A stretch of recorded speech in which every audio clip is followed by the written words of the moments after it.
Hello दोस्तों, नमस्कार, प्रणाम। कंचन आप लोग ऐसा उम्मीद कर दूँ आप लोग बहुत ही अच्छे से वाला और मैं भी एकदम बढ़िया दोस्तों।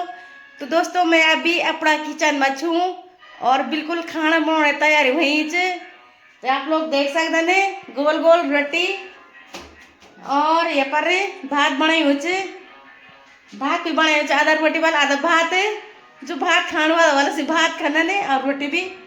तो देख लो यहाँ पर राजमा दाल बनाई और राजमा का खेच मैं आप लोग को बताऊँ दूँ। राजमा बिल्कुल पहाड़ी पहाड़ी राजमा। तो आप लोग देख सकते हैं राजमा की दाल